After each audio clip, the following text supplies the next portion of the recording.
사랑이 많으신 주님 감사합니다. 오늘도 이 예배하는 자리 가운데 하나님 나를 부르셔서 하나님 나의 목소리를 통하여 하나님 나의 온 마음과 온 몸을 통하여 예배받기 원하시는 주님을 높여 찬양합니다. 하나님 우리를 부르신 것이 하나님 우리를 멸망하게 하기 위함이 아니오 하나님 새 생명 얻게 하기 위함이라 말씀하셨는데 하나님 그 말씀을 의지하여 생명의 길 되신 유일한 생명 되신 예수 그리스도의 이름만을 의지하여 예배하는 이 시간 되게 하여 주옵소서. 주님 감사를 올려드립니다. 존귀하신 우리 구주 예수 그리스도의 이름으로 기도드렸습니다. 아멘. 이 시간 모두 각자 자리에서 일어나셔서 사도신경 고백하심으로 예배 하나님 앞에 올려드리기를 시작하십시다. 전능하사 천지를 만드신 하나님 아버지를 내가 믿사오며 그 외아들 우리 주 예수 그리스도를 믿사오니 이는 성령으로 잉태하사 동정녀 마리아에게 나시고 본디오 빌라도에게 고난을 받으사 십자가에 못 박혀 죽으시고 장사한 지 사흘 만에 죽은 자 가운데서 다시 살아나시며 하늘에 오르사 전능하신 하나님 우편에 앉아 계시다가 저리로서 산자와 죽은 자를 심판하러 오시리라. 성령을 믿사오며 거룩한 공예와 성도가 서로 교통하는 것과 죄를 사하여 주시는 것과 몸이 다시 사는 것과 영원히 사는 것을 믿사옵나이다. 아멘.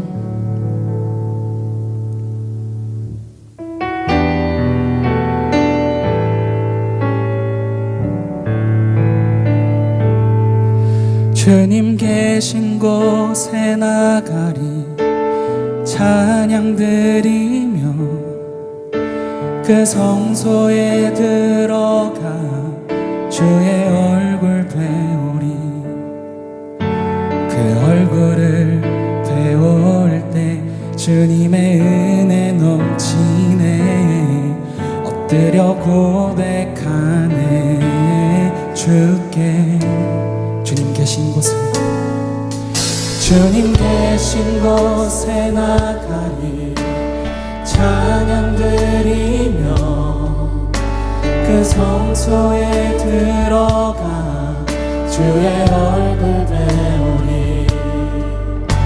그 얼굴을 배울 때 주님의 은혜 넘치네. 엎드려 고백하네. 주께 주의 위엄 이곳에 주의 위엄 이곳에 가득해. 전능하신 하나님 아버지 찬양받기 합당한 존귀하신 주님 주의 위엄 이곳에 가득해. 주님 계신 곳에 주님 계신 곳에 나가리 찬양 드리며 그 성소에 들어가 주의 얼굴 배우리. 그 얼굴을 배울 때 주님의 은혜 넘치네. 엎드려 고백하네. 주께 주의 위엄 이곳에 주의 위엄 이곳에 가득해.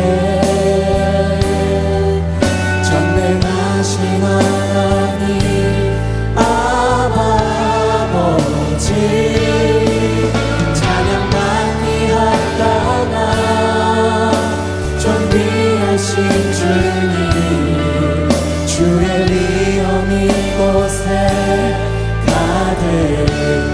주의 위엄 이곳에 주의 위엄 이곳에 가득해. 전능하신 하나님 아버지 찬양받기 합당한 존귀하신 주님 주의 위엄 이곳에 가득해.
주의 위엄 이곳에 주의 위엄 이곳에 가득해 전능하신 하나님 아버지 찬양받기 합당한 존귀하신 주님 주의 위엄 이곳에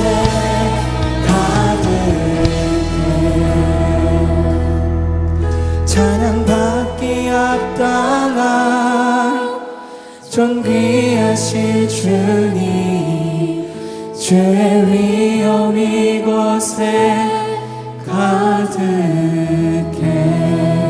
우리 찬양받기 합당하신 주님께 감사함의 박수로 계속해서 함께 찬양합시다. 아멘.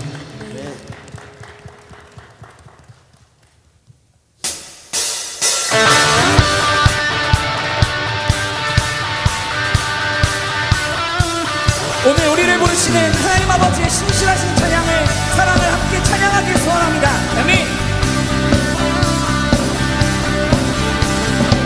주 신실하심 놀라워 죄인의 마음 흔드네 자비의 물가로 인도하시니 그 무엇도 끊지 못해. 주여 기억하소서. 주여 기억하소서. 주 백성 자녀들 신실한 주님의 약속 주님의 은혜 주님의 은혜 내게 넘치네 나를 향한 주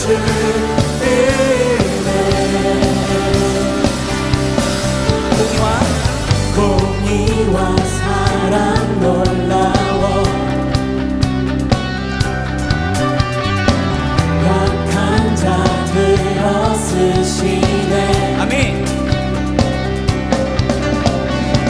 구원의 노래로 인도하시니 만 백성 함께 찬양해. 주여 기억하소서. 주여 기억하소서. 주 백성 자녀들 신실한 주님의 약속 주님의 은혜 내게 넘치네 나를 향한 주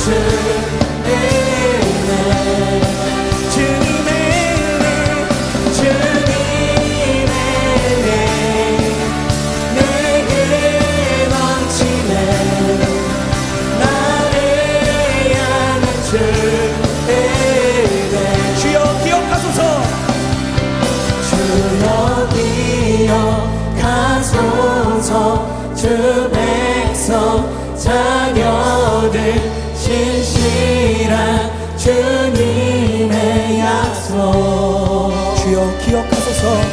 주여 기억하소서. 주 백성 자녀들 신실한 주님의 약속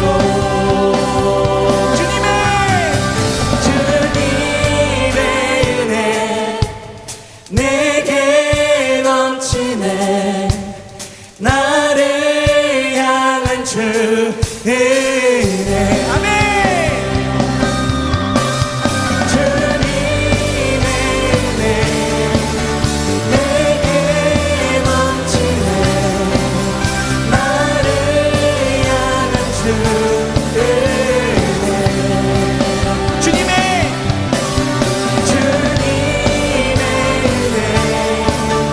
내게 넘치네 나를 향한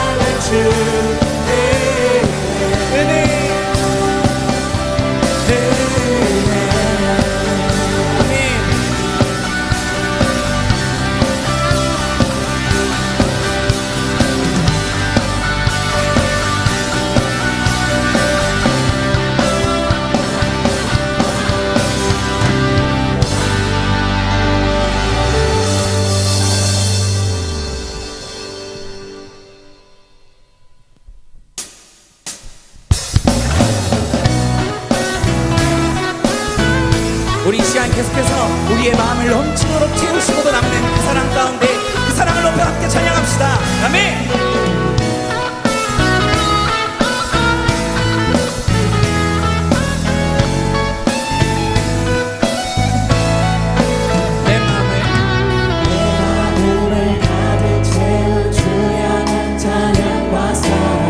어떻게 표현할 수 있나 수많은 찬양들로 그만 표현할 길 없어 다시 고백합니다 내 마음을 가득 채운 내 마음을 가득 채운 주 향한 찬양과 사랑 어떻게 표현할 수 있나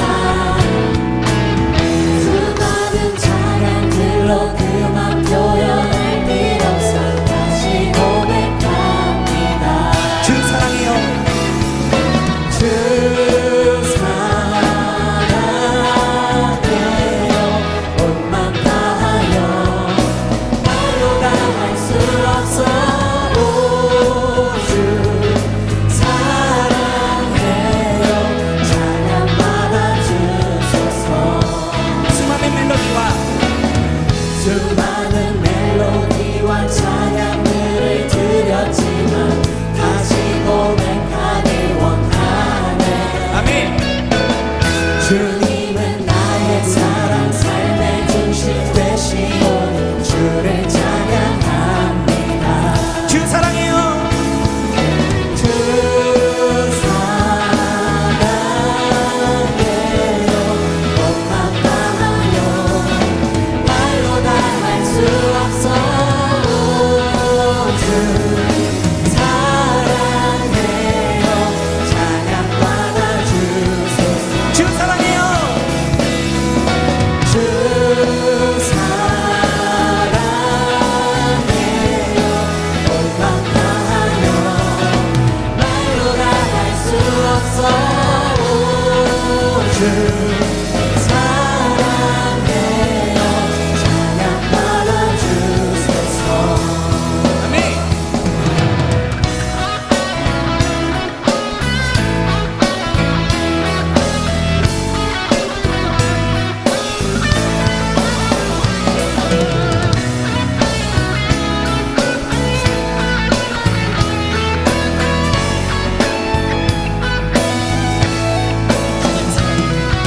주님 사랑 다시 고백하는 새날 주심 감사해요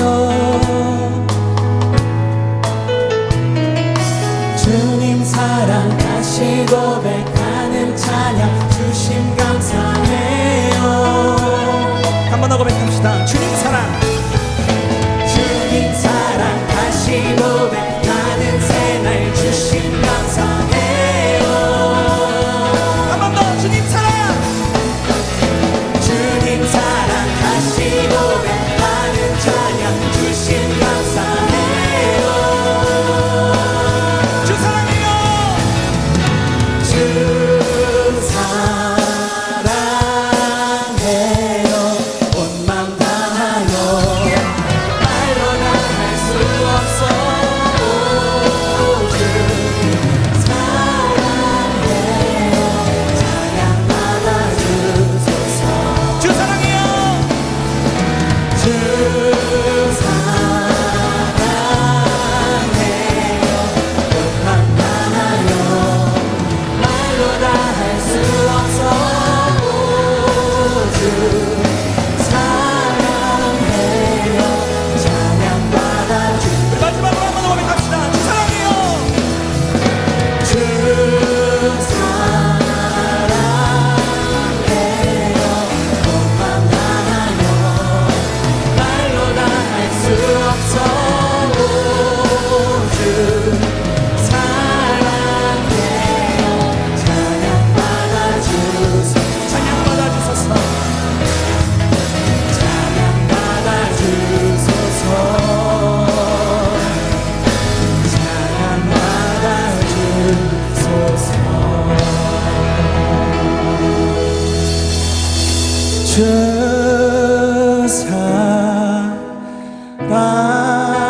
사랑해요 온맘 다 수 없사오 주 사랑해요 찬양받아 주소서 주님께 드릴 마음의 예배 주님을 위한 주님을 향한 노래 중심 있는 예배 내려놓고 이제 나 돌아와 주님만 예배해요.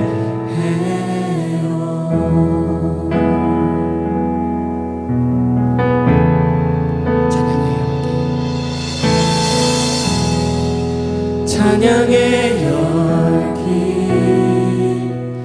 모두 끝나면 주 앞에 나와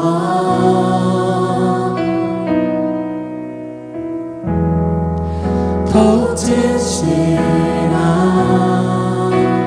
예배 드리네 주님을 향한 노래 이상의 노래 내 맘 깊은 곳에 주께서 원하신 것 화려한 음악보다 뜨거운 열정보다 중심을 원하시죠 주님께 드릴 마음의 예배 주님을 위한 주님을 향한 노래 중심 있는 예배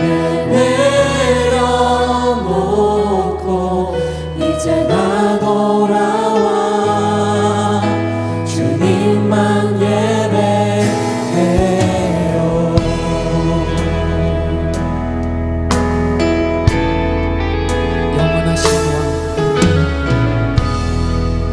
영원하신 왕 표현치 못할 주님의 존귀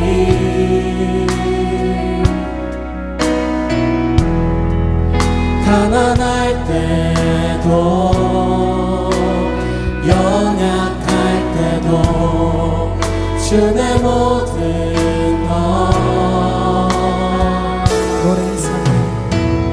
노래 이상의 노래 내 맘 깊은 곳에 주께서 원하신 것 화려한 음악보다 뜨거운 열정보다 중심을 원하시죠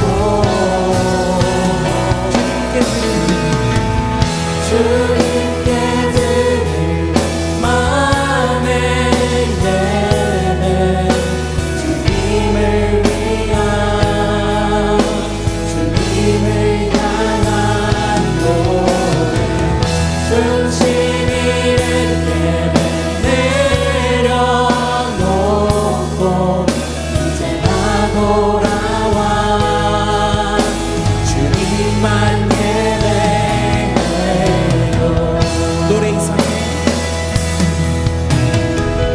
노래 이상의 노래 내 맘 깊은 곳에 주께서 원하신 것 화려한 음악보다 뜨거운 결정보다 중심을 원하시죠 노래 이상의 노래 내 맘 깊은 곳에 주께서 원하신 것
주님을 향한 노래 중심 잃은 예배 내려놓고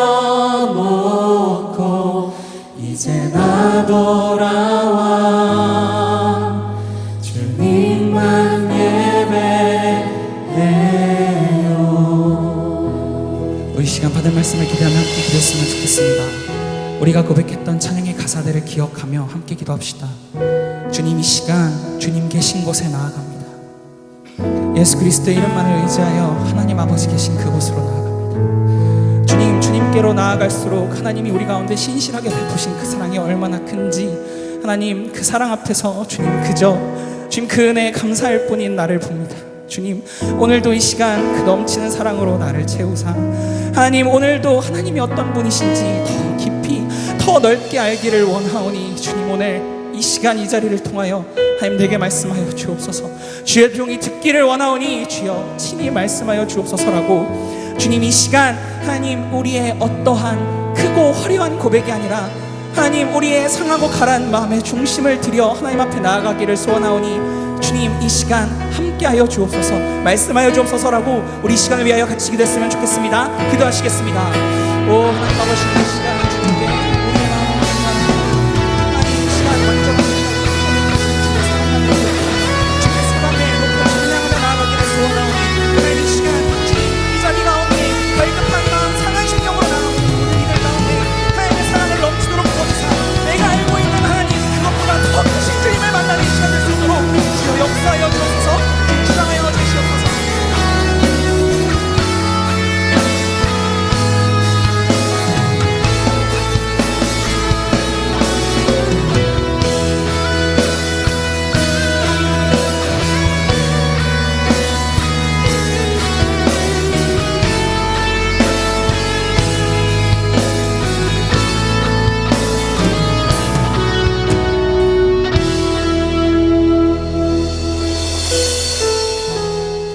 땅이여 하나님께 즐거운 소리를 낼지어다.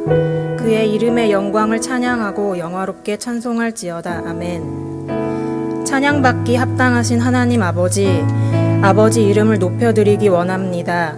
홀로 영광 받으옵소서. 사랑의 하나님, 단풍 든 나뭇잎을 보며 가을이 되었나 했는데 이제는 추워진 날씨가 겨울이 왔음을 느끼게 합니다. 사계절을 만드시고 계절마다 뚜렷하게 변화되는 자연의 아름다움 속에 창조주를 깨닫게 하시니 감사합니다. 주님, 어느덧 올해도 한 달만 남겨두고 있는 가운데 우리 청년부에 부어주신 은혜를 돌아보기 원합니다. 어색함과 기대감으로 목장 모임이 시작되었고 여름 연합수련회와 아울리치를 통해 뜨거운 여름을 보내게 하시고 가을 심령 부흥회와 특별 새벽 기도로 부어주셨던 은혜를 기억합니다. 또 한 마리의 잃어버린 양도 포기하지 않으시는 예수님의 마음을 생각하며 준비했던 새생명 축제와 각 부서에서 진행했던 크고 작은 행사들을 통해 때에 따라 부어주시는 하나님의 큰 은혜를 경험하게 하시니 감사를 고백하지 않을 수 없습니다. 주님, 하지만 우리는 연약한 인간이라 부어지는 은혜보다 불평과 불만을 더 많이 얘기한 적도 있음을 고백합니다. 우리의 연약함과 죄성을 주님 앞에 내려놓습니다. 우리는 예수 그리스도 사랑 때문에 결핍이 없고 자유를 소유한 자들임을 잊지 않게 하시고 따뜻하고 넉넉한 마음으로 서로를 품고 격려하는 공동체가 되길 원합니다. 하나님 아버지, 오늘은 특별히 청년 1, 2부 내년 행정국장을 선출하는 중요한 총회가 있는 날입니다. 공동체를 사랑하고 헌신하기를 결단한 후보자들을 축복하여 주시고 총회를 통해 온 청년부가 하나 되는 기쁨의 시간이 되길 기도합니다. 올해 곳곳에서 섬기고 수고한 리더십과 많은 청년들에게도 잘하였도다 착하고 충성된 종아 칭찬하여 주시고 기뻐 받아주세요. 이제 말씀을 듣습니다.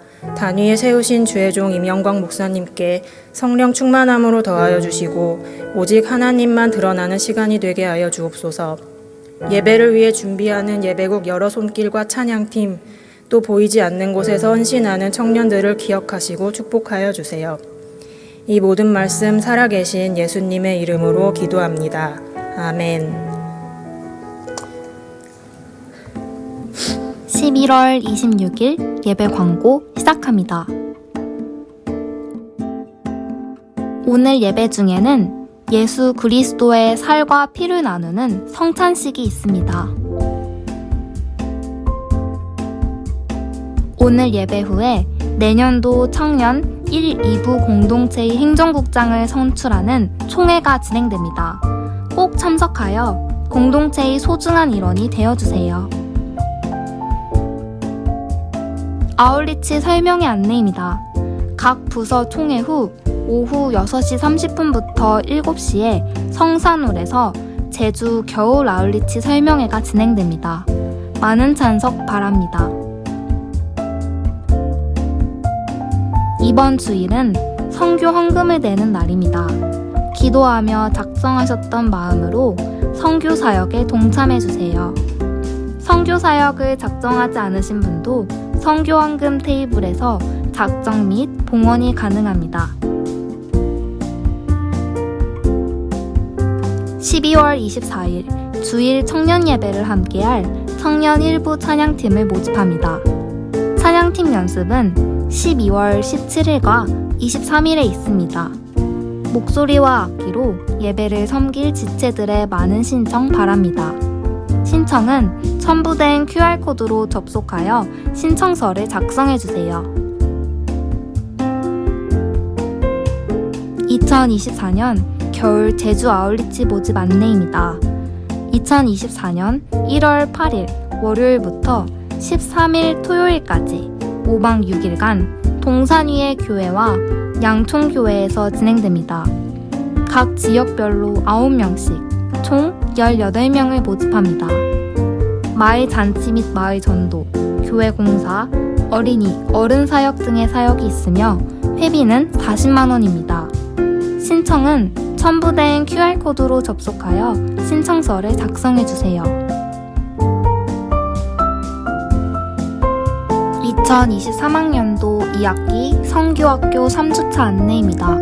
11월 25일 토요일 오후 7시부터 8시까지 본당 3층에서 성교적 삶에 대한 내용으로 진행됩니다. 지난주에 등록하신 새 가족을 진심으로 환영합니다. 다 같이 박수로 환영해주세요. 우리 교회에 처음 방문하신 분들께서는 예배당 뒤편에 있는 새가족실로 방문해주시면 자세한 안내를 받을 수 있습니다. 11월 4주차 기도 시간 69시간 48분으로 1000시간 기도 목표 달성률 96.32%입니다. 자세한 내용은 주보를 참고해주세요. 네, 여러분 반갑습니다. 안녕하세요. 우리 주일 오부 청년 예배 현장에서 또 온라인으로 함께하고 계신 모든 분들을 주님의 이름으로 환영하고 축복합니다. 우리 주변 분들에게 이렇게 한번 인사하겠습니다. 메리 크리스마스 한번 인사하겠습니다. 메리 크리스마스. 네. 여러분 여기 앞에 보시는 것처럼 우리 크리스마스 성탄 장식이 섰죠. 요즘은 좀 안타깝게도 교회나 성도들보다 기업이나 백화점에서 더 크리스마스를 일찍부터 준비하는 것 같습니다. 그래서 물론 어떤 목적과 동기는 다르지만 참 우리가 정말 크리스마스를 기다려야 하는 게 맞는 게 아닌가라는 생각이 듭니다. 그래서 그런 의미로 앞으로 한 달 동안 남은 기간 동안에는 우리가 이제 예배 때마다 메리 크리스마스로 서로에게 인사했으면 좋겠습니다. 우리 그런 의미를 담아서 한 번만 더 인사해 주세요. 메리 크리스마스. 메리 크리스마스. 네, 환영하고 축복합니다. 오늘 광고 드렸던 것처럼 예배 후에 청년 1부는 여기 그레이스홀에서, 청년 2부는 신관 301호에서 총회가 있습니다. 내년도를 섬길 행정국장을 뽑는 너무나 중요한 날입니다. 그래서 한 분도 빠짐없이 꼭 참여하여 주셔서 투표해 주시면 감사하겠습니다. 성탄절 버스킹이 23일에 있는데요. 작년에 이어서 올해도 안성 지역에 있는 5개의 공장을 찾아가서 그곳에 있는 이주민 노동자들에게 캐롤을 불러주고 또 선물을 전해줌으로써 예수님의 사랑과 복음을 전하려고 합니다. 광고에 나가진 않았지만 오늘까지 신청하실 수 있어요. 그러니까 2부 청년 행정국장 우리 전니아 형제에게 말씀해 주시고요. 특별히 정말 참여하고 싶지만 도저히 시간이 안 되셔서 안타까워하시는 분들을 위해서 모금을 받습니다. 그래서 다음 주, 그 다음 주 우리 청년부 예배 전후에 저쪽 뒤에 부스를 차려서 모금을 받도록 하겠습니다. 거기에 모금된 액수는 다 이렇게 모아서 우리 이주민 노동자들에게 꼭 필요한 선물들을 사서 전달하는데 사용하려고 합니다. 한 가지 더 광고 드리겠습니다. 오늘 광고 드렸던 것처럼 오늘 설교 마치고 성찬식을 갔습니다. 그래서 너무나 귀한 시간이고요. 또 이 성찬식 진행을 위해서 우리 6분의 장로님과 또 우리 2분의 목사님께서 이 예배에 함께 이렇게 참여해 주십니다.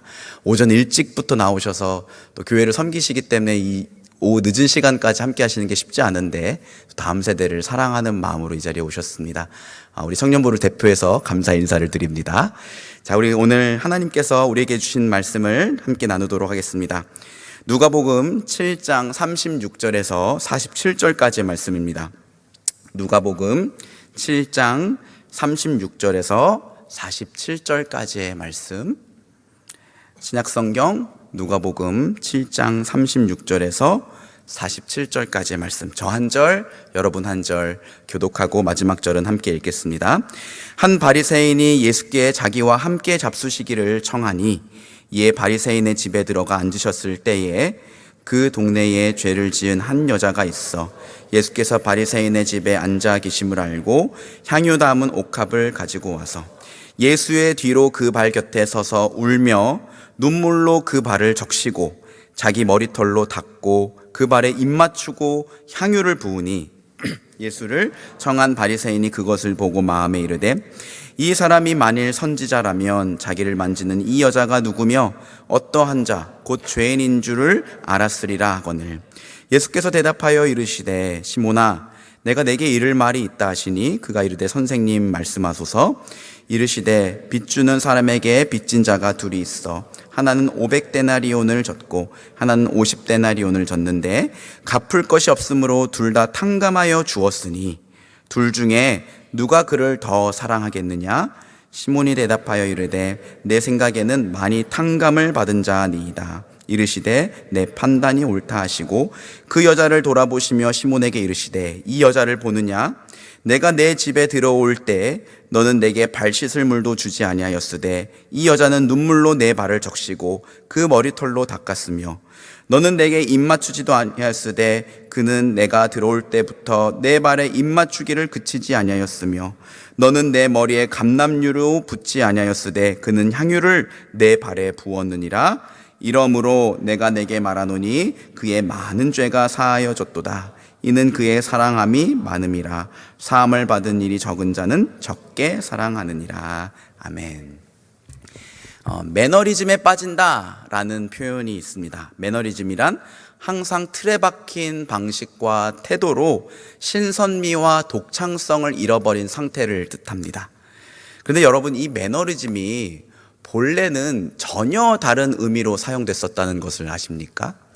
이 매너리즘은 후기 르네상스 시대에 이전의 것을 뛰어넘거나 이전에 추구하지 않았던 새로운 것들을 도전하는 방식으로 그림을 그렸던 학파의 이름이었대요. 지금 우리가 알고 있는 매너리즘과는 전혀 다른 의미죠. 이전에 하지 않았던 것을 새롭게 추구하거나 이전의 것들을 뛰어넘으려고 그림을 그렸던 화가들의 모임을 매너리즘 학파였다고 했다는 거예요. 문제는 이 매너리즘 학파 바로 앞에 활동했던 선배들이 우리가 잘 아는 레오나르도 다빈치, 미켈란젤로, 라파엘로, 지금 닌자 거북 이름 말하는 거 아니에요. 화가들 이름입니다. 예, 이런 거장들이었다는 거예요. 그런데 이들이 그린 그림을 보면 원근법이나 정밀 묘사에 있어서 더 이상 개선의 여지가 없을 정도로 너무나 완벽했다는 거예요. 그래서 이들이 이전의 것을 뛰어넘으려고 했는데 도저히 뛰어넘을 수 없는 상태였던 거죠. 소위 전문 용어로 넘사벽이었다고 할 수가 있습니다. 그래서 이 매너리즘 학파는 선배들보다 더 정확하고 정밀하게 묘사하는 것을 포기해버립니다. 대신에 작품의 느낌을 부여하거나 감정을 표현하기 위해서 인체를 과장되거나 비정상적으로 표현하는 것을 서슴지 않았고, 통상적으로 썼던 색깔도 깨는 방식으로 사용했다는 거예요. 그래서 이 매너리즘 학파의 화가들이 그린 그림을 보면 비정상적으로 큰 손, 긴 목, 커다란 몸통들을 볼 수 있다고 합니다. 이렇게 매너리즘 화가들은요, 르네상스 그림들이 보여준 기하학적인 안정감을 포기해버리고 오히려 그것을 깨버림으로써 이전에 하지 않았던 새로운 방식을 추구했던 화가들의 학파였다라고 할 수가 있어요. 그런데 재밌게도 여러분, 시간이 지나자 그마저도 식상한 것이 돼버렸대요. 그래서 그때부터는 우리가 익히 알고 있는 대로 틀에 박히고 식상하다라는 의미로 매너리즘이 이 단어가 뜻을 갖고 사용하게 됐다고 합니다. 재밌죠? 근데 이런 매너리즘은 미술의 뿐만이 아니라 우리 삶의 다양한 영역에 찾아오는 것 같습니다. 예를 들어 직장 생활에 매너리즘이 찾아온다고 하죠. 직장인들은 369가 위기래요. 3년차, 6년차, 9년차가 될 때 내가 지금 일하고 있는 것들이 너무나 의미 없게 느껴지고 지루하고 무료하게 느껴진다는 거예요.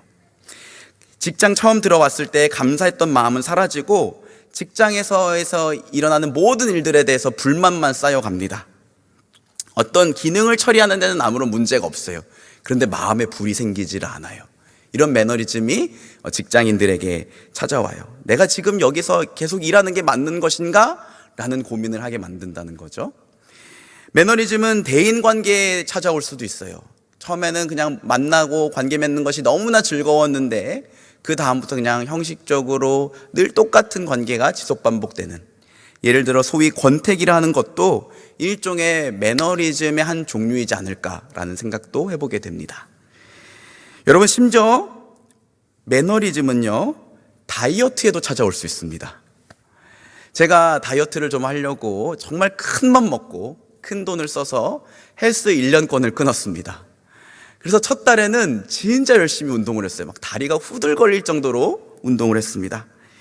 요즘에도 열심히 가긴 가거든요. 그런데 헬스장에 가면 운동하는 시간보다는 사우나에 앉아있는 시간이 더 긴 것 같아요. 나이가 들면서 어른들이 왜 그렇게 사우나를 좋아했었는지 조금은 이해가 되는 것 같습니다. 가끔씩, 저는 이제 헬린이거든요. 가끔씩, 죄송합니다, 우리 거기서 헬창 민규를 만나요. 그러면 민규한테 붙잡아서, 목사님, 제가 운동 좀 가르쳐 드릴게요 하고 이제 민규의 지도에 따라 막 하는데, 이 뼈가 빠져나오는 게 이런 고통이구나라는 것을 느낍니다. 그러면서 내가 하는 건 운동도 아니구나, 이렇게 운동을 해야 되는 거구나 라는 것을 배우면서 민규야, 난 이제 시간 돼서 가봐야 돼 하고 도망치듯 빠져나오기도 합니다. 결정적으로 여러분, 매너리즘은 너무나 중요한 우리 신앙생활에도 찾아와요. 처음 예수님 만났을 때의 감격, 수련회 때 받았던 그 은혜는 금세 식어버리고 건조하게 형식적으로 종교적인 행위만을 반복하고 있는 나 자신의 모습을 보곤 합니다. 여러분, 본래 이 예배는요, 거룩하신 하나님의 아들이 나와 같은 죄인을 살리기 위해 그 십자가에서 자기의 모든 것을 쏟으신 그 사랑, 그 은혜에 너무나 감격해서 잠잠히 있을 수가 없어서 하나님께 모든 존귀와 영광과 감사를 드리는 게 이 예배예요. 그런데 어느 순간부터 예배가 지루하게 느껴지기 시작합니다. 그리고 예배의 형식과 예배를 인도하는 사람들을 평가하기 시작해요. 그리고 대부분 예배 시간에 그저 멍하니 아무런 다른 생각을 한참 하다가 그냥 돌아가곤 합니다. 우리 신앙생활에 찾아오는 매너리즘이죠. 오늘 여러분, 오늘 말씀에 보면 시몬이라고 하는 바리새인이 예수님을 자기의 집으로 초대하는 장면이 나옵니다. 여러분, 오해하지 마세요. 여기서 말하는 시몬은 시몬 베드로가 아니라 바리새파 사람 시몬이라는 이름을 가진 바리새인이에요. 그런데 거기에 초대받지 못했던 한 여인이 예수님을 찾아와요. 그녀는 예수님 발 곁에 섭니다. 저도 이거 오늘 설교를 준비하면서 좀 찾아봤는데요. 유대인들은 식사를 할 때 가운데 이렇게 테이블, 이렇게 식탁이 있고 또 옆에 이렇게 침상이 있어갖고 이렇게 앞쪽으로 이렇게 기대면서 식사를 했다는 거예요. 그러니까 누운 채로. 근데 자기 한쪽 팔을 식탁에 이렇게 걸친 채로 식사를 했대요. 그러니까 이 여인이 아마 이 벽 주위로 이렇게 해서 돌아가면 어렵지 않게 예수님 발 곁에 설 수 있었을 거예요. 근데 문제는 이 여인이 예수님 발 곁에서 울기 시작했다는 것입니다. 순간 방하는 정적이 흘렀고 모두가 이 여인에게 집중합니다. 여인이 얼마나 울었던지 그녀의 뺨에서 흘러내린 눈물이 예수님의 발을 적십니다. 예수님은 샌들을 신으셨기 때문에 여인의 눈물로 예수님 발은 눈물에 젖은 흙먼지로 범벅이 되어버립니다. 그리고 그녀는 허리를 굽혀 자기의 머리카락으로 예수님의 발을 닦아냅니다. 여인에게 있어서 이 머리카락은 아름다움의 상징이라고 할 수 있는데 이 여인은 조금도 주저하지 않고 자기의 머리카락으로 예수님의 발을 닦아요. 그리고 그 예수님의 발에 입을 맞춥니다. 게다가 여인은 예수님의 발에 기름을 부어요. 이 여인이 예수님 발에 부었던 기름은 향유였다고 해요. 향유는 그 당시 노동자 1년 연봉에 맞먹는 비싼 가격으로 거래되었던 기름이에요. 그런데 그 값비싼 향유를 여인은 주저하지 않고 그 향유를 담은 옥합을 깨고 그것도 예수님의 머리가 아닌 예수님의 발에 붓습니다. 여러분, 이 여인의 모든 행동들을 종합해 볼 때요, 이거는 보통 일이 아니에요. 예수님을 향한 열심이 정말 보통이 아니었다라고 할 수 있을 것 같아요. 예배나 신앙생활로 따지자면 이 여인의 모습은 매너리즘에 빠지는 우리의 예배나 신앙생활과는 전혀 달라 보입니다. 매너리즘과 먼 감격스러운 예배고 감격스러운 봉사다라고 할 수 있을 것 같습니다. 그런데 그 모습을 보고 있었던 이 바리새인 시몬이 속으로 이렇게 생각합니다. 오늘 본문 39절 같이 한번 읽어보시죠. 시작. 예수를 청한 바리새인이 그것을 보고 마음에 이르되 이 사람이 만일 선지자라면 자기를 만지는 이 여자가 누구며 어떠한 자 곧 죄인인 줄 알았으리라 하거늘. 그렇죠? 여러분, 오늘 우리는 이것을 통해서 이 바리새인 시몬이 절대로 좋은 의도로 예수님을 식사 자리에 초대하지 않았다라는 것을 알 수가 있어요. 바리새인들은요, 예수님이 자기들의 종교적 기득권을 빼앗는다고 생각했기 때문에 어떻게든 틈만 나면 예수님께 흠을 잡아서 트집을 잡고 예수님을 공격하려고 했어요. 그래서 이렇게 굉장히 대답하기도 어렵고 이렇게 대답해도 저렇게 대답해도 난감한 상황에 빠뜨리는 질문들을 던졌습니다. 바리새인 시몬도 다르지 않았어요. 다만 다른 사람들과 달리 조금은 더 젠틀한 방식으로 자기의 악한 의도를 감추고 예수님을 집에 초대했던 것이죠. 오늘 이 말씀에 나오는 이 여인의 이름, 성경은 그 여인의 이름을 이야기해 주진 않아요. 그런데 다만 그녀를 그 동네에 죄 지은 여자라고 언급합니다. 쉽게 말하면 이 말은 그 동네 모든 사람들이 다 알 정도로 이 여인은 큰 죄인이었다는 거예요. 성경학자들은 아마 이렇게 표현되는 사람은 자기의 몸을 팔아서 돈을 버는 매춘부였을 것이다 라고 입을 모읍니다. 그런데 이 시몬은 거룩하신 하나님의 아들이라고 스스로를 말하고 다니는 이 예수님이 적어도 선지자쯤 된다면 자기의 발을 만지고 있는 이 여인이 누군지 알았을 것이고 죄인이라는 걸 알았다면 반드시 그 여인이 자기의 발에 손을 대지 못하게 했을 것이라고 생각했던 거예요. 이 죄인과 어떻게든 자기를 구분짓고 싶어하는 바리새인들의 전형적인 신념에서 비롯된 생각이라고 할 수 있습니다. 여러분, 바리새파는요, 거룩한 삶을 극단적으로 추구했던 하나의 종파였어요. 이 바리새라는 말이 히브리어 파라시, 분리하다라는 동사에서 파생됐다고 합니다. 바리새인들은 죄로부터 철저히 자기를 분리하려고 노력을 했습니다. 그래서 죄인이라고 찍힌 사람들과는 상종하지도 심지어 밥을 먹지도 않았고요.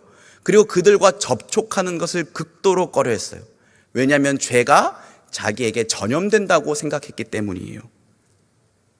그런데 동네 사람들 모두가 죄인이라고 손가락질하는 그 여인이 자기 발을 만지고 있는데도 가만히 있는 예수님의 모습을 보니 이 사람은 최소한 선지자도 안 되는구나 라고 생각하며 비난했던 거예요. 이 바리새인의 마음에는 그 여인을 향한 혐오와 예수님을 향한 무시가 가득 자리 잡고 있었습니다. 그런데 놀랍게도 예수님은 그런 시몬의 생각을 다 알고 계셨어요. 그리고 시몬에게 한 가지 이야기를 들려주십니다. 오늘 본문 41절 42절 말씀인데 같이 한번 읽어보겠습니다. 시작. 빚 주는 사람에게 빚진 자가 둘이 있어 하나는 500데나리온을 졌고 하나는 50데나리온을 졌는데 갚을 것이 없으므로 둘 다 탕감하여 주었으니 둘 중에 누가 그를 더 사랑하겠느냐. 여러분, 과연 누가 그 빚을 탕감해 준 사람을 더 사랑할까요? 1데나리온은 오늘날로 따지면 노동자의 하루 품삯이라고 하니까요, 한 10만 원이라고 계산을 해봅시다. 그러면 빚 주는 사람에게 5천만 원 빚진 사람이 있었고 한 사람은 500만 원 빚진 사람이었어요. 그런데 보니까 이 둘 다 도저히 그 빚을 갚을 수가 없는 거예요.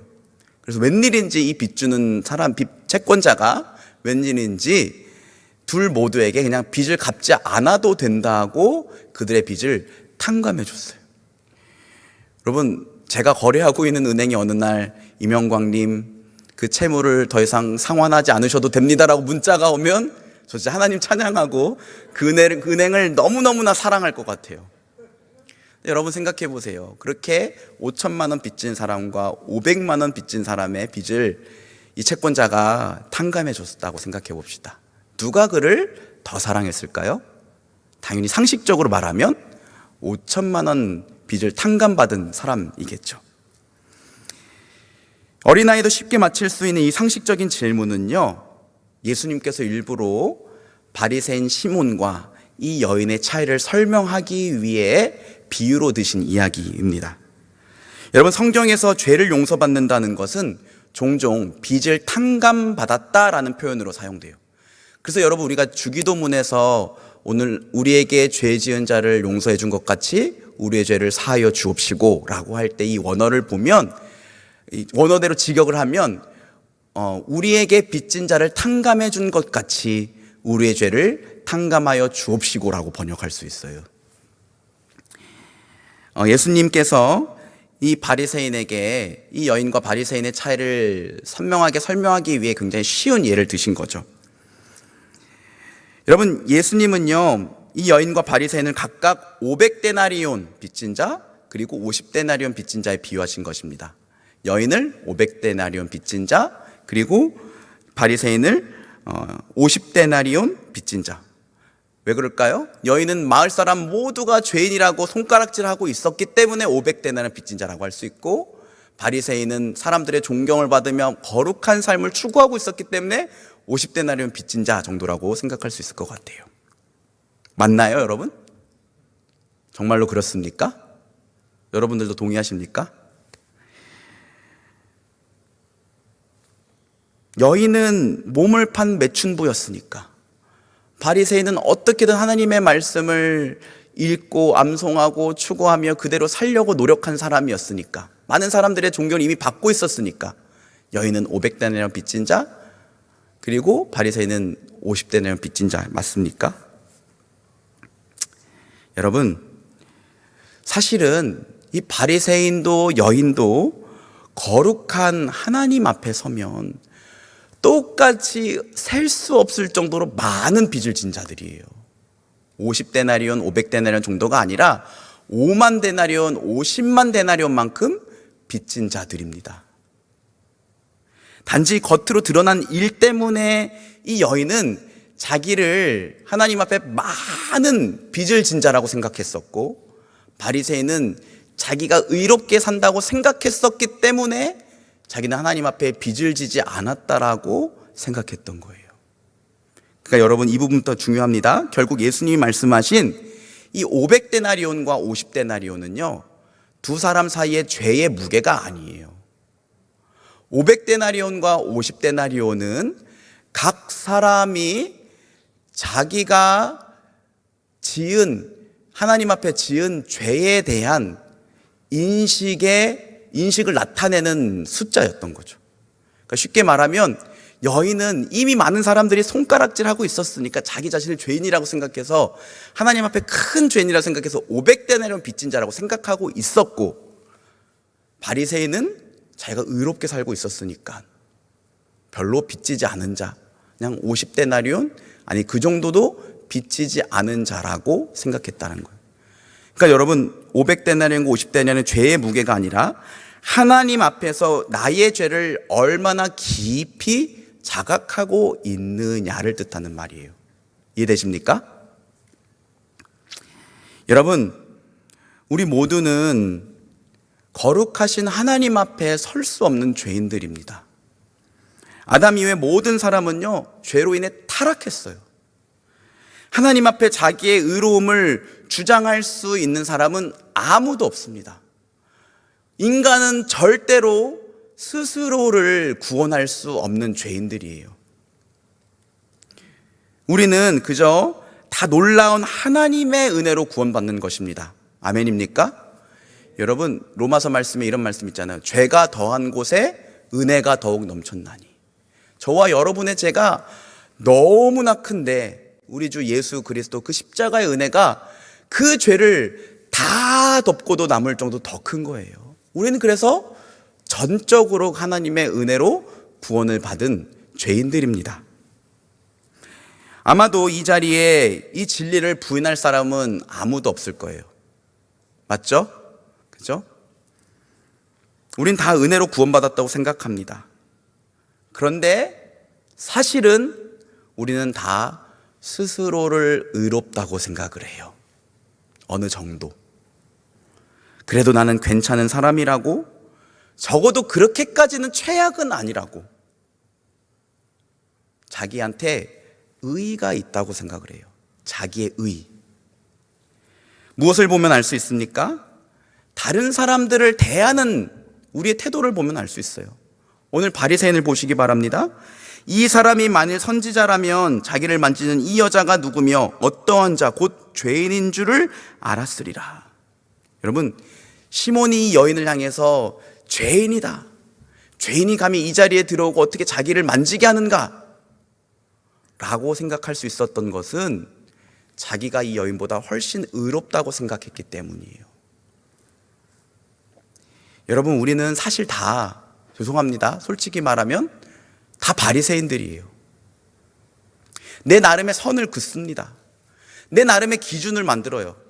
그리고 그 기준보다 잘난 사람과 못난 사람들을 자꾸 갈라내요. 보통 나는 그 기준 위에 있죠. 그리고 남들은 그 기준 아래에 있다고 생각할 때가 많아요. 그러면서 그 사람을 비판하고 정죄함으로써 자기의 의로움을 확보하려고 합니다. 어떤 사람은 종교적 행위로 자기의 의를 확인하고 싶어 해요. 예배에 빠지지 않고 헌금도 꼬박꼬박 내고 봉사도 열심히 합니다. 심지어 기도도 많이 해. 그러면 다른 사람들을 한심스럽게 봐요. 어떤 사람들은 신학적인 지식으로 자기의 의를 확인하려고 합니다. 이거는 사실 목회자와 신학생들이 주로 범하는 잘못인데, 내가 알고 있는 그 교리를 모르면 그 사람은 아직 예수님을 모른다고 생각해요. 여러분, 교리가 중요한 것이지만 그보다 더 중요한 건 하나님 앞에 의롭다함을 받는 기준은 교리에 대한 지식이 아니라 하나님을 향한 순전한 믿음이라는 거예요. 교리를 아는 것 중요해요. 그러나 그 교리를 아는 것보다 더 중요한 건 참된 믿음입니다. 어떤 사람들은 자기의 전문적인 지식으로 자기의 의를 주장합니다. 교회 봉사 그렇게 하는 거 아니라고, 교회 회계 체계가 뭐 그 모양이냐고, 조직은 그렇게 운영하는 게 아니라고, 사회에서 자기가 가진 전문성으로 교회와 교회를 섬기는 사람들을 비판해요. 여러분, 교회는요, 인간적인 기준에서 더 좋은 거, 더 잘하는 것을 끊임없이 추구하는 프로페셔널리즘이 아닙니다. 교회는 프로가 모인 곳이 아니에요. 교회의 예배와 봉사는 프로페셔널리즘이 아니라 그 하나님 은혜에 감격해서 감사하고, 그래서 다른 사람들을 인정해주고 사랑해주고 그 가운데에 자원하는 마음으로 드리는 하나님을 향한 헌신과 봉사예요. 그래서 여러분, 우리 찬양하는 것도 다 신령과 진정으로 하는 거잖아요. 성경에 탁월함으로 찬양하라고 했습니까? 또는 어떤 사람들은 다른 사람들의 실수와 죄를 보면서 자기의 의를 기뻐하기도 합니다. 오늘 말씀에 나오는 바리새인 시몬이 그랬죠. 이 사람이 어떤 죄인인 줄 알았더라면. 자기는 그것과 전혀 상관없다고 생각해요. 행여나 그 사람이 또는 어떤 일이 자기의 명예나 위신을 해할까봐 두려워하고 어떻게든 그 사람을 자기와 분리하고 싶어 합니다. 몇 해 전에 우리나라에 미투 열풍이 불었었던 적이 있습니다. 자기의 지위와 힘을 이용해서 강제로 성추행하고 성폭력을 저질렀던 연예인, 정재계 인사들의 폭로가 이어지면서 우리 사회가 떠들썩했던 적이 있어요. 저는 그게 꼭 필요한 일이었다고 생각합니다. 그렇게 해서 정의가 회복되고 아무런 힘 없이 당할 수밖에 없었던 사람들에 대한 구제가 이루어졌기 때문이죠. 그런데 그때 여러분 아실지 모르겠지만 배우 조민기 씨가 성추행 사실이 드러났어요. 그리고 사회적인 불명예와 심리적인 압박을 이기지 못하고 결국 극단적인 선택을 했습니다. 그런데 이 조민기 씨의 장례식장은 썰렁했대요. 당연하죠. 그때 배우 조성교 씨가 자신의 트위터에 이런 글을 남겨서 논란이 됐습니다. 어제 오늘 조민기 빈소에 다녀왔다. 하지만 그가 28년간 쌓아온 연기자 인생의 인연은 어느 자리에도 없었다. 뭐가 그리 두려운가? 조민기의 죄는 죄이고 그와의 인연은 인연인데 경조사 때마다 카메라만 쫓던 그 많은 연기자들은 다 어디로 갔는가? 여러분, 저는요, 이 조민기 씨의 죄를 두둔하거나 피해자의 아픔을 축소할 생각은 눈꼽만큼도 없습니다. 그런데 이런 생각을 해봤어요. 내가 만약 조민기 씨의 친한 친구였다면 나는 과연 그 장례식장에 갔을까? 죄인의 장례식장에 참석하면 그와 함께 식사라도 하면 나도 사람들에게 똑같은 사람이 될까봐, 그래서 거리를 두고 싶어하는, 자기의 의를 어떻게든 지키고 싶어하는 인간의 죄성이죠. 주 안에서 사랑하는 여러분, 제가 지금까지 열거해드린 것 중에 이 중에 나는 거기에 포함되지 않는다라고 말할 수 있는 사람이 얼마나 있겠습니까? 우리는요, 하나님의 은혜를 말하지만 다 다른 사람들을 판단하고 정죄하고 비교해서 내가 더 나은 것을 찾아요. 그래서 내가 조금이라도 더 의롭다고 생각합니다. 자기의 의를 확인하려고 하는 것이죠. 당연히 그런 사람은, 그렇게 되면 우리는 더 이상 하나님의 은혜에 감격하지 않아요. 그의 안에 은혜에 대한 감격과 감사가 희미해져 갑니다. 자연스럽게 예배도 봉사도 어떤 종류의 신앙생활도 알맹이가 없는 껍데기만 남게 돼요. 여러분, 바리새인 시몬을 생각해 보세요. 그는 예수님을 자기 집에 초대했지만 예수님에게 발 씻을 물을 주지 않았어요. 그리고 예수님 입에 환영의 입맞춤을 예수님 보려 하지 않았어요. 예수님 머리에 그 값싼 감람유도 붓지 않았어요. 왜 그랬을까요? 자기는 이미 의롭게 살고 있었거든요. 이 예수라는 사람이 하나님의 아들이라고 말하면서 사람들의 죄를 용서해 준다고 하는 것이 쓸데없는 말이라고 생각됐거든요. 쉽게 말하면 예수 그리스도가 필요하지 않았거든요. 그리고 우리도 모르게 바리새인 시몬의 모습을 따를 때가 있습니다.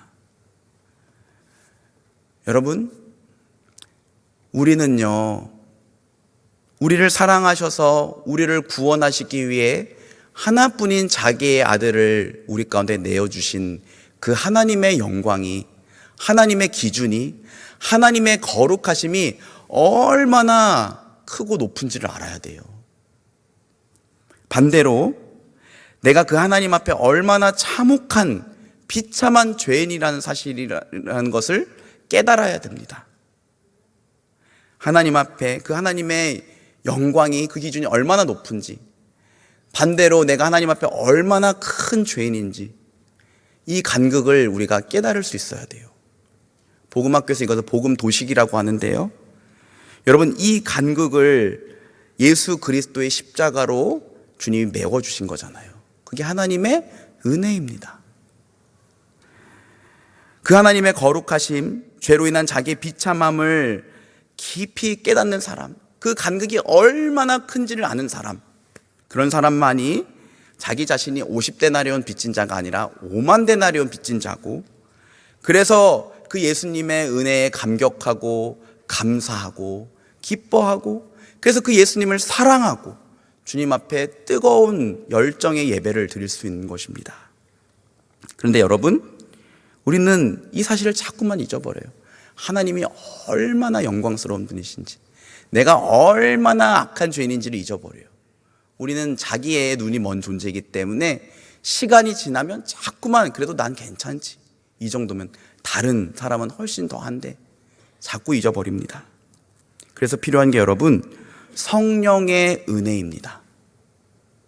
구체적으로 2단계가 필요한데요, 첫째는 우리의 눈을 여셔서 우리를 하늘 보자 버리시기까지 이 땅에 찾아오셔서 우리를 위해 십자가를 지신 그 예수 그리스도의 영광이 얼마나 위대한 것인지를 보게 하시는 성령의 은혜가 필요해요.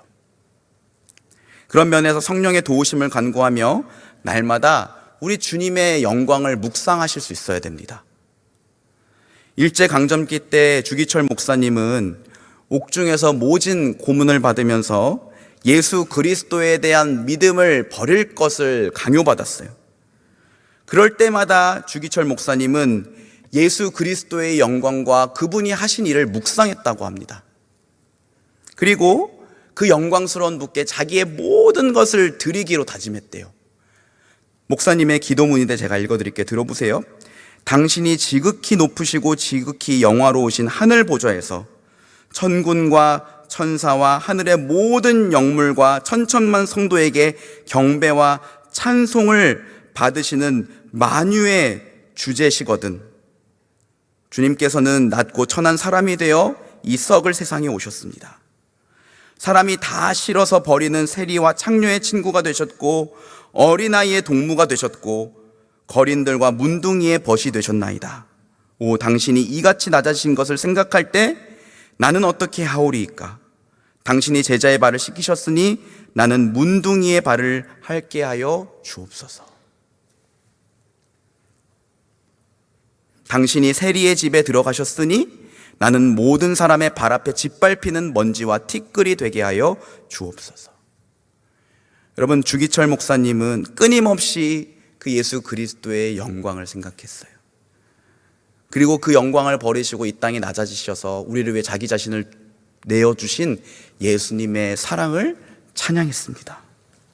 여러분, 예수 그리스도의 영광과 그분의 완전한 의를 바라볼 수 있는 사람만이 자기 안에 남들보다 비교해서 조금 더 난 의가 얼마나 쓰레기 같은 것인가를 알 수가 있어요. 바울 사도는 빌립보 교회 성도들을 향해 이렇게 말했습니다. 빌립보서 3장 7절에서 9절 말씀 조금 길지만 우리 같이 한번 읽어봅시다. 시작. 그러나 무엇이든지 내게 유익하던 것을 내가 그리스도를 위하여 다 해로 여길 뿐더러 또한 모든 것을 해로 여김은 내 주 그리스도 예수를 아는 지식이 가장 고상하기 때문이라.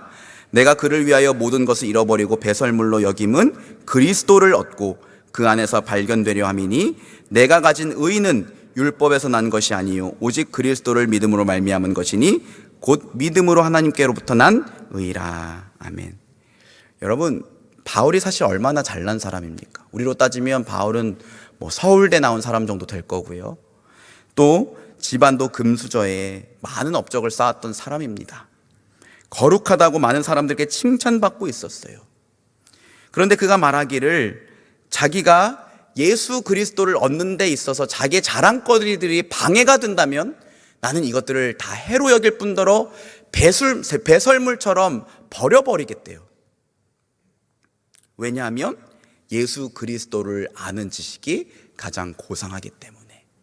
우리말로 고상하다라는 말이 좀 고리타분하다는 느낌을 갖고 있지만 영어로는 surpassing worth라고 해서 예수 그리스도를 아는 가치가 모든 것을 뛰어넘는 가장 귀한 가치라는 거예요. 그리고 자기는 그분 안에서 발견되려고 한대요. 누구에게 발견되는 걸까요? 하나님께 발견되는 거. 하나님이 그리스도 예수 안에 있는 자기를 발견하시기를 원한대요. 왜냐하면 자기가 율법 조금 지켜서 얻는 그 의는, 남들과 비교해서 확보한 자기의 의는 하나님 보시기에 아무것도 아니기 때문이에요. 그런데 하나님이 예수 그리스도 안에 있는 우리를 보실 때 우리 안에 있는 이 쓰레기 같은 의가 아니라 예수 그리스도의 완전한 의를 가진 자로 여겨주신다는 거죠. 내가 아무것도 한 것이 없는데 그저 예수 믿는 하나만을 보시고 우리를 의롭다 여겨주시고 죄를 용서하여 주시고 당신의 자녀 삼아 주시는 것, 이게 바로 하나님의 은혜고 복음입니다. 여러분, 저는 지난 한 주간 하나님 앞에 죄송합니다, 솔직히 말하면 쓰레기같이 살았습니다. 그런데 오늘 여전히 제가 예수 그리스도 안에 있다는 사실이 얼마나 감사한지 몰라요. 여러분도 그렇지 않습니까? 그 예수 그리스도의 영광을 바라볼 수 있도록 성령의 은혜를 구하시기 바랍니다. 마지막으로 둘째인데요, 우리의 어두운 마음을 조명하셔서 내가 다른 사람과 비교할 수 없을 정도로 얼마나 추악한 죄인인지를 직면하게 하시는 성령의 은혜를 구하셔야 됩니다.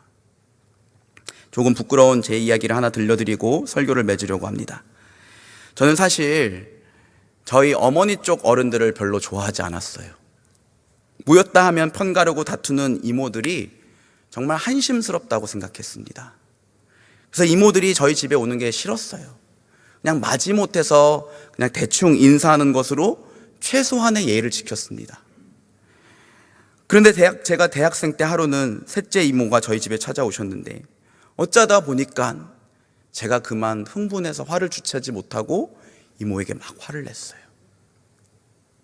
이모가 지금까지 보여준 모습을 생각할 때 저는 제가 그렇게 하는 것이 옳다고 생각했습니다.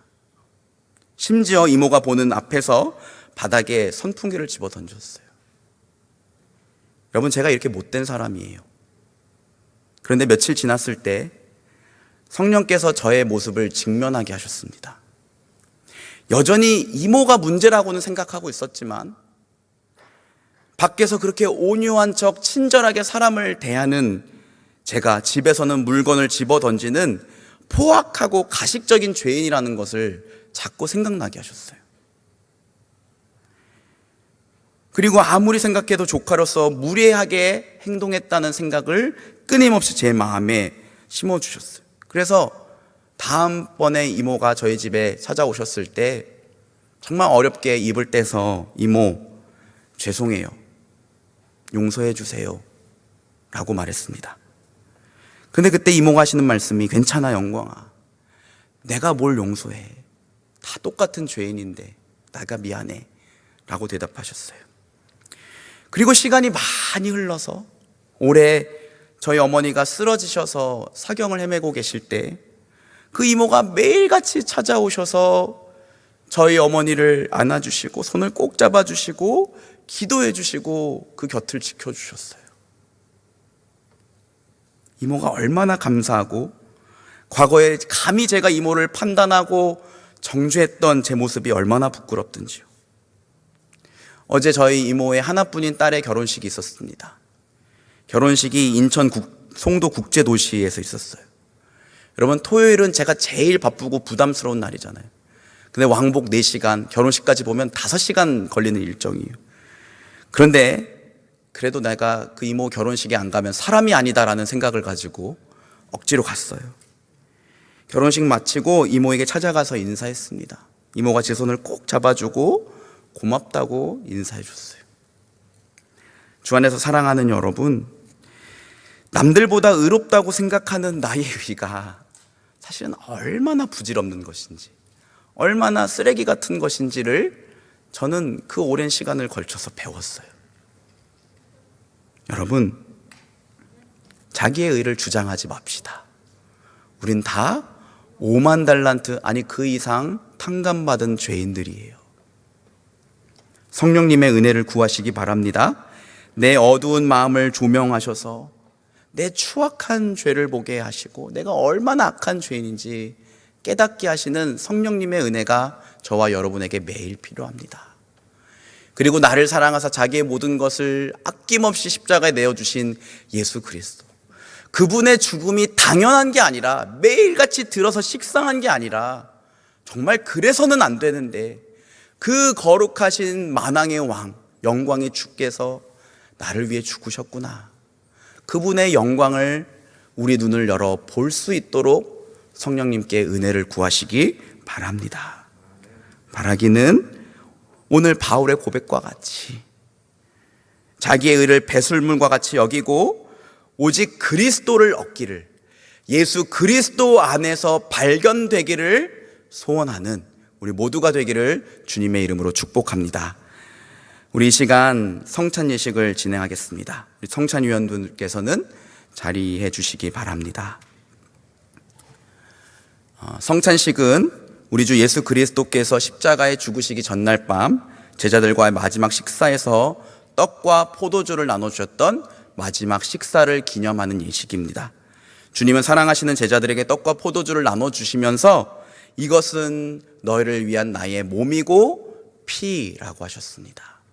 떡은 떡이고 포도주는 포도주지만 우리가 이것을 믿음으로 받을 때 성령께서 우리 안에 임재하시고 예수 그리스도가 진짜로 살과 피로 우리 안에 찾아오시는 줄 믿습니다. 그것을 통해 예수 그리스도와 우리는 완전한 연합을 이루게 됩니다.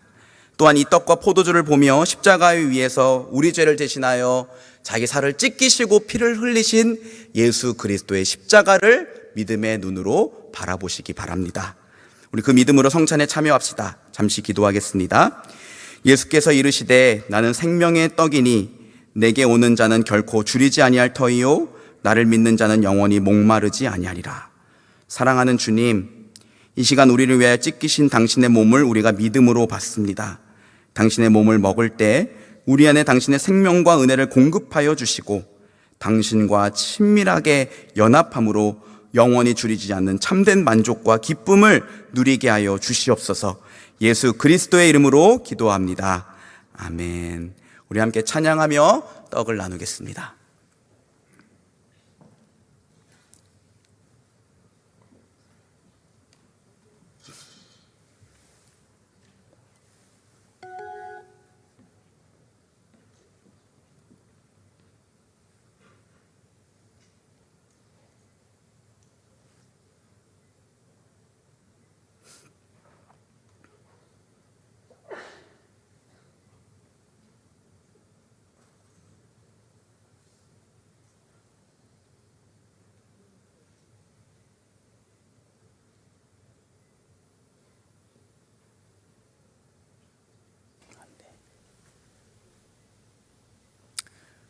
우리 같이 목소리로 찬양할까요? 여러분 아시는 찬양일 겁니다.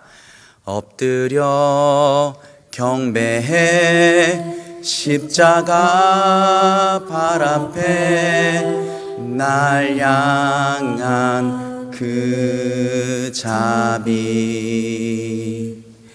이제는 더 이상 정죄함 없으리 날 덮는 그 보혈, 주의 자비 바다처럼 깊어 찬양해 할렐루야 영원토록.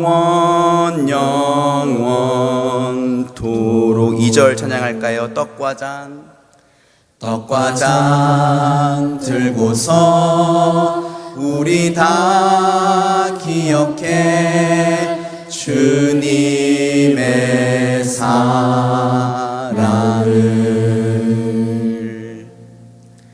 우리의 허물을 대신에 달리신 주님의 십자가 주의 자비 주의 자비 바다처럼 깊어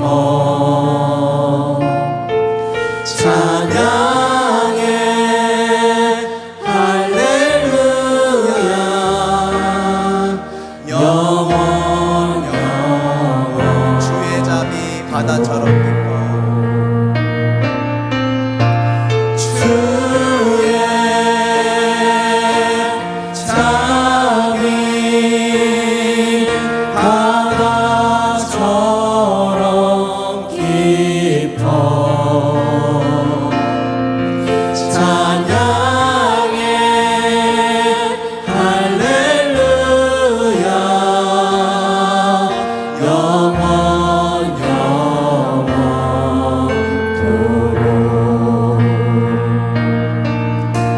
시간 떡을 높이 들겠습니다. 저를 따라 함께 고백해 주시기 바랍니다. 이 떡은 우리 주 예수 그리스도께서 나를 위해 찢기신 주의 몸입니다. 믿음으로 받으십시오. 아멘.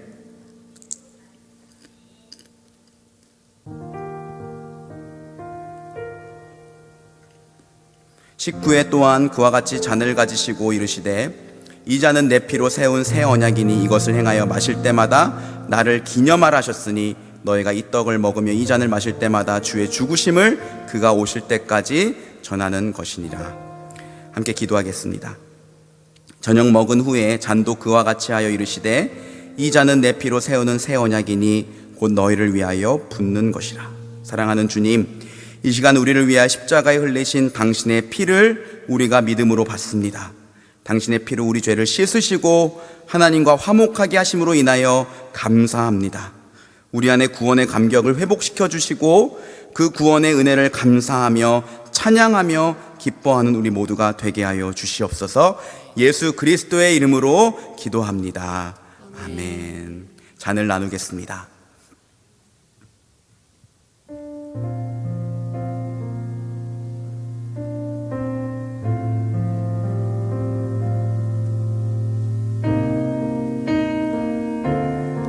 함께 찬양할까요? 떡과 잔 들고서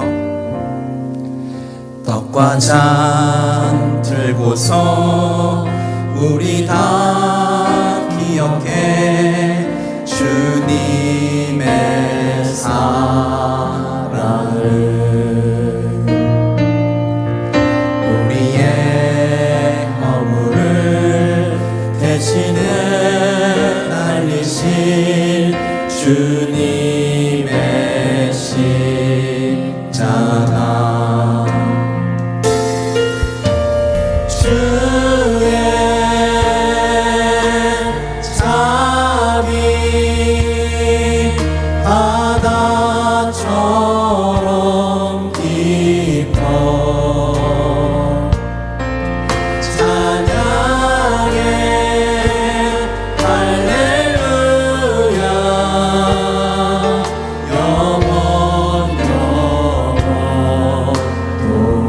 놀라우신 주의 자비 놀라우신 주의 자비 내가 어찌 드리오 찬양하리 할렐루야 할렐루야 아멘 놀라우신 주의 자비 내가 어찌 드리오 찬양하리 할렐루야 그 자비를 높여서 찬양합시다. 놀라우신 주의 자비 놀라우신 주의 자비 내가 어찌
할렐루야 할렐루야.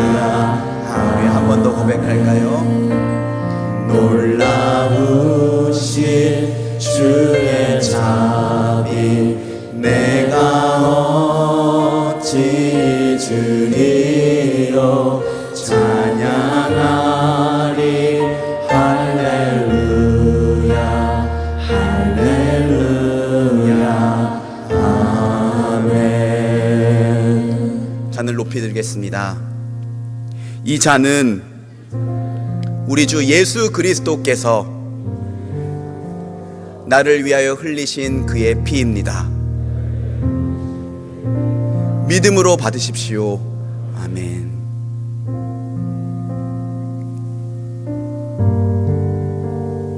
잠시 기도하겠습니다.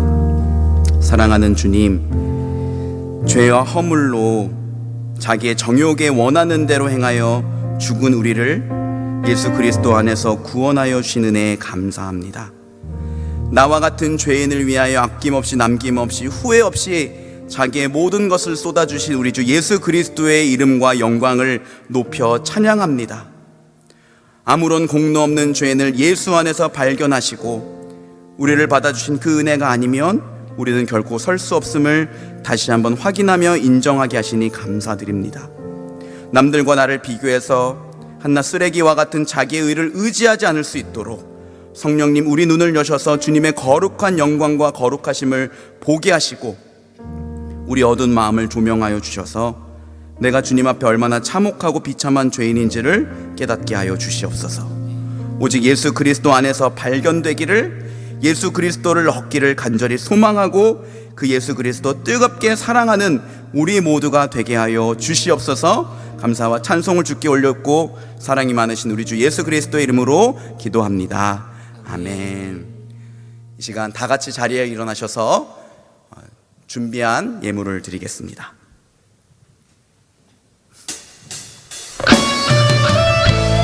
우리는 영광스러운 예수 그리스도의 몸입니다. 교회는 반드시 승리할 것입니다. 우리 믿음 가지고 함께 찬양하고 선포하며 예물을 드리겠습니다.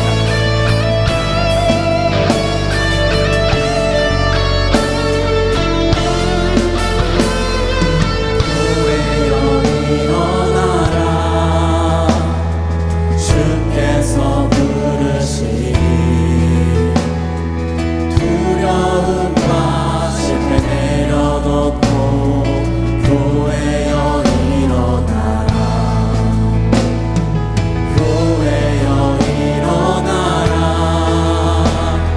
주께서 보내시니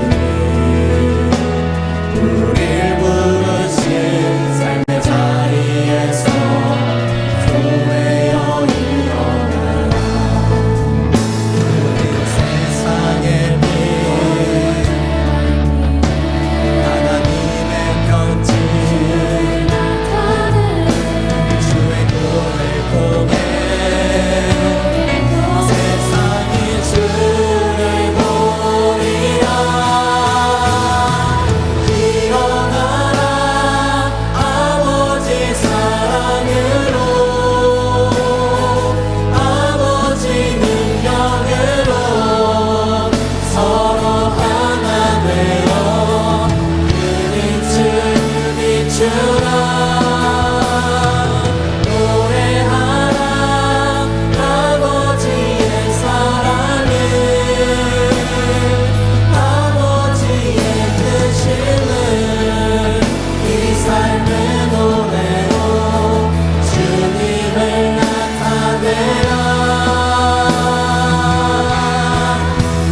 일어나라 참 고마우신 주님, 우리에게 주신 모든 것들이 다 하나님께로부터 왔음을 믿음으로 인정하며 고백하며 그 중에 일부를 구별하여 주님 앞에 이 예물을 올려드립니다. 이 예물과 함께 당신을 사랑하는 우리들의 마음도 한 주간 우리들의 삶도 올려드리오니 주님 기쁘게 받아 주시옵소서. 이 예물이 쓰이는 곳마다 주의 몸된 교회가 견고하게 세워지게 하시고 예수 그리스도의 복음이 힘차게 전파되게 하시며 선교지와 어려운 이웃들의 삶 가운데에 주의 나라가 임하게 하여 주시옵소서. 우리의 하늘아버지가 되시며 물질의 주인 되신 주님, 당신의 자녀들이 물질로 인하여 궁핍함 겪지 않도록 때를 따라 필요를 따라 채워주시고 베풀어 주시고, 때로는 적은 것일지라도 믿음으로 나누어 더 크고 풍성한 하늘의 복을 누리게 하여 주시옵소서. 몸이 아픈 자, 마음의 상처를 입어 괴로워하는 자, 주님 한 사람 한 사람 찾아가셔서 당신의 피 묻은 손으로 만져주시고 치료하여 주시고 회복시켜 주시옵소서. 가족이 아파서 간절한 마음으로 기도하고 있는 지체들이 있습니다. 그들의 기도가 끊어지지 않도록 주님 도와주시고, 그들의 기도를 들으시고 속히 능력으로 역사하여 주셔서 사랑하는 가족이 일어날 수 있도록, 그 모습을 보고 하나님께 감사와 영광을 돌릴 수 있도록 하나님 역사하여 주시옵소서. 공부하고 있는 청년 지체들에게 지혜와 하나님 나라의 꿈을 허락하여 주시고, 일하는 지체들에게 한 주를 즐겁게 시작할 수 있는 기쁜 마음과 탁월함을 더하여 주시고, 사업을 운영하는 지체들에게 좋은 경제적인 환경과 사업의 수완과 지혜와 좋은 복된 만남을 허락하여 주시옵소서. 모든 청년 지체들에게 하나님 정하신 때를 따라 믿음의 배우자를 만나 복된 가정 이루며 하나님 나라 이 땅 가운데 이뤄갈 수 있도록 주님 축복하여 주시옵소서. 지금은 우리 주 예수 그리스도의 은혜와 하나님 아버지의 크신 사랑과 성령의 위로와 인도하심이 자기에게는 아무런 의의가 없음을 인정하며 오직 예수 그리스도 안에서 발견되기를, 예수 그리스도를 얻기를, 그리고 성찬을 믿음으로 받아 예수 그리스도와 연합하여 동거하며 동행하기를 원하는 주의 모든 자녀들 위해, 그들의 가정 위에 지금으로부터 영원토록 함께 있을지어다. 아멘.